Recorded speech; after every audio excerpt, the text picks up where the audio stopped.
আসসালামু আলাইকুম। কেন 30টা লাইটের সম্পর্কে বোঝানো হয়েছে জানেন, কিন্তু ড্যাশবোর্ডের এই সিগন্যালগুলা চিনেন?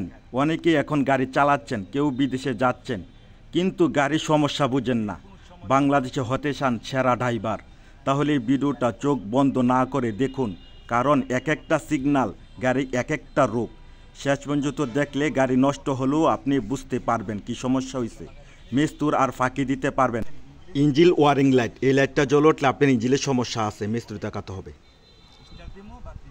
টেম্পার শাকার লাইট, এটা হচ্ছে আপনি ইঞ্জিল হিট হয়ে লাগায় লাইটটা শু করবে, বা কুলিং ফ্যান চালানো পানি নাই এই লাইটটা শু করবে। এটা হচ্ছে battery charging light, dynamo light, আপনার ডাইনামা খারাপ হয়ে থাকা বা ব্যাটারি চার্জও নাই, লাইটটা শু করবে। এই লাইটটা হচ্ছে এয়ারব্যাগ খারাপ হয়ে গেলে লাইটটা শু করবে আপনার ড্যাশবোর্ডে। হ্যাঁ, আপনার এটা হচ্ছে অয়েল প্রেশার লাইট, আপনার ইঞ্জিলে মোবিল কম আছে বা ইঞ্জিল অয়েল নাই, এই লাইটটা শু করবে। এটা হচ্ছে লো বিন হেডলাইট, আপনার এই হেডলাইট লো আছে, হ্যাঁ, এই লাইটটা শু করবে। এটা হচ্ছে হাই হেডলাইট, আপনার হেডলাইট হাই আছে, উপর দিকে আছে, হ্যাঁ। এটা হচ্ছে স্টার্টিং বক্স খারাপ হয়ে লাগা, এই লাইটটা শু করবে। আপনার যদি স্টার্টিং বক্স খারাপ হয়ে থাকা বা পাওয়ার স্টার্টিং, এটা হচ্ছে রাস্তা পিচ্ছিল, হ্যাঁ, সামনে রাস্তা পিচ্ছিল, সামনে লাইটটা শু করবে, আপনাকে সতর্ক জানাইবে। এটা হচ্ছে ওয়ারিং গিয়ার বক্স, যেমন অটোমেটিক গিয়ার বক্স খারাপ হয়ে লাগা, অটো গিয়ারের বক্স খারাপ হয়ে লাগায় এই বাতিটা শু করবে। এটা হচ্ছে দরজা খোলা থাকলে, আপনি যে কোনো গাড়ির দরজা খোলা আছে ড্যাশবোর্ডের মাঝে এই বাতির লাইটটা শু করবে, দরজা লাগাইলে লাইটটা যাবে।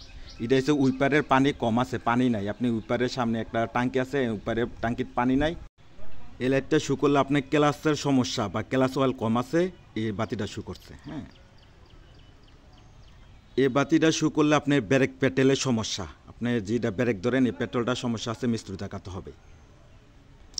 এই বাতিটা শু করলে আপনার পার্কিং, যেমন অটো গাড়ির সময় পার্কিং করে রাখলে সামনে ড্যাশবোর্ডে পার্কিং উঠে থাকলে আপনি এই বাতিটা হচ্ছে আপনি ইমার্জেন্সি হ্যান্ড ব্রেক উঠে না থাকলে ড্যাশবোর্ডে বাতিটা শু করবে, আবার ব্রেক অয়েল না থাকলেও বাতিটা শু করবে। এটা হচ্ছে আপনি গাড়ির সার্ভিসিং করাতে হবে, যে কোনো সমস্যা হয়েছে আপনার গাড়ির প্রবলেম হয়েছে, মিস্ত্রির কাছে যাইতে হবে। এই লাইটটা হচ্ছে ইমার্জেন্সি, আপনি একটা সুইচ আছে, এই সুইচটা টিপ দিলে চারটা লাইট জ্বলবে, নিববে, জ্বলবে। গাড়ির সমস্যা হলে ইমার্জেন্সি দিয়ে রাখবেন। এটা হচ্ছে ইন্ডিকেটার, ড্যাশবোর্ডে দেখবেন কোন দিকে ইন্ডিকেটারটা চলতেছে, ডাইনেরটা দিলে ডাইনেরটা চলবে, বামেরটা দিলে বামেরটা চলবে। এই লাইটটা জ্বলে উঠলে বুঝবেন এটা হচ্ছে ডিজেল ইঞ্জিলে থাকে, যে সময় যেটা তেলাইয়ে বা ইঞ্জিল হিট হয়ে যেতেছে গা, এরকম প্যাসেঞ্জার লাইটটা শু করবে। এটা হচ্ছে এই লাইটটা শু করলে বুঝবেন, যেমন চাক্কার যে কোনো আপনার গাড়ির চাক্কা হাওয়া কম আছে, এই লাইটটা ড্যাশবোর্ডের মাঝে শু করবে।